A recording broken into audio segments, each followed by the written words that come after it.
The man who moves a mountain begins by carrying away small stones. These are the words of Confucius, one of the most influential thinkers in human history. A man who never led an army, never ruled an empire, never commanded wealth, yet his ideas have shaped civilizations for more than 2.5 millennia. His wisdom has guided emperors, inspired revolutions in thought, and continues to echo in classrooms, governments, and families across the world today. Welcome, my friends, to today's journey. In this episode, we will step back into time, 2,500 years into ancient China, to explore the life of Confucius, his childhood, his struggles, his teachings, his philosophy, and the legacy that made him one of the greatest teachers of all time. The world Confucius was born into. Confucius, known in Chinese as Fuzi or Kui, was born around 551 BCE in the state of Lu in what is known Shandong province, China. The world he was born into was a world in chaos. The Zhou density, once strong and united, had crumbled into the spring and autumn period, where hundreds of states and kingdoms fought for power. Rival lords waged endless wars. Corruption thrived, and people suffered. Imagine living in such a time. Violence was everywhere. Rulers carried more for greed than virtue, and ordinary people had little hope for peace. Yet, in this turbulent age, Confucius was born to a poor but noble family. His father died when he was very young, leaving him and his mother in hardship. From childhood, Confucius understood struggle, humility, and dignity of hard work. As a boy, Confucius was curious, always asking questions, always learning. Unlike many children of his time, he didn't have access to wealth or privilege. Yet he found wisdom in the simplest places, from rituals, music, poetry, and the traditions of the Zhou dynasty. He studied the ancient classics, observing lessons about morality, justice, and order. But Confucius was not content with memorizing knowledge. He wanted to apply wisdom to life. He often said, "Learning without thought is labor lost. Thought without learning is perilous." By his teenage years, he had already developed a love for teaching. At just 15, he declared, "At 15, I set my heart upon learning." He worked in humble jobs, from managing granaries to caring for livestock. Yet, his real work was observing people, society, and the way human beings treated one another. In his 20s, Confucius began teaching, not in grand academies, but wherever students gathered. He did something revolutionary. He opened his teaching to all people, not just nobles.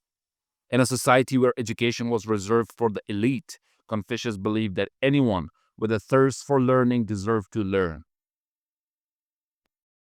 His classroom began as sanctuary. Hundreds of students followed him, not only to study, but to learn how to live.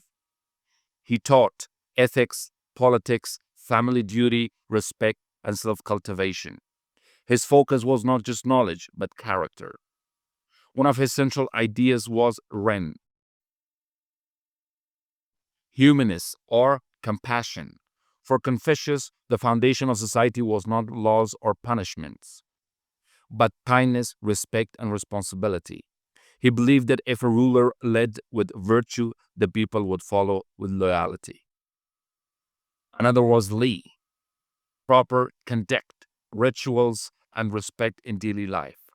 He believed order began with small acts, respecting parents, honoring elders, treating friends with sincerity, and ruler with loyalty. In his words, the strength of a nation derives from the integrity of the home. Confucius was not only a teacher, he also tried to serve in government, hoping to bring justice and harmony to society. He served as a local governor judge, and eventually as the Minister of Justice in the state of Lu. For a time, his leadership brought peace. Crime dropped, corruption was punished, and the people respected him. But politics is a dangerous game. Jealous rivals and corrupt lords conspired against him. His idealism clashed with the greed of rulers. And after many disappointments, Confucius left public service. For over a decade, Confucius wandered from state to state, seeking a ruler who would listen to his ideas. He faced rejection, poverty, and dangers. Sometimes he and his disciples went hungry. Sometimes they were chased out of the city. But he never gave up. He believed that if even one ruler understood his teachings, a just and harmonious society could be built. He once said, "It does not matter how slowly you go as long as you do not stop." During these years, he refined his philosophy, guided his students, and spread his wisdom to all who would listen. In his later years, Confucius returned to Lu, disappointed in politics but devoted to teaching. Surrounded by loyal disciples, he spent his time compiling and editing ancient texts. The Book of Songs, the Book of Documents, and the Book of Rites. The Spring and Autumn Annals. These works became the foundation of Chinese culture for centuries. His conversations with students were recorded in a collection known as the Analects, a book that continues to inspire millions around the world. In it, we find his timeless sayings. Respect yourself and others will respect you. Real knowledge is to know the extent of one's ignorance. He who learns but does not think is lost. He who thinks but does not learn is great danger. Confucius died in 479 BCE at the age of 72. He died without wealth, without political power, and without seeing his dream of a harmonious society realized. Yet, as history unfolded, his teaching spread far beyond what he could have ever imagined. After his death, his students carried his words forward.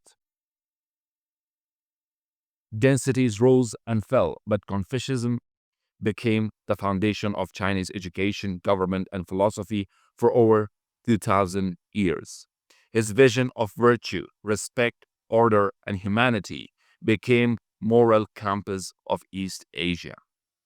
Today, Confucius is remembered not as a Chinese thinker, but as a teacher for all humanity.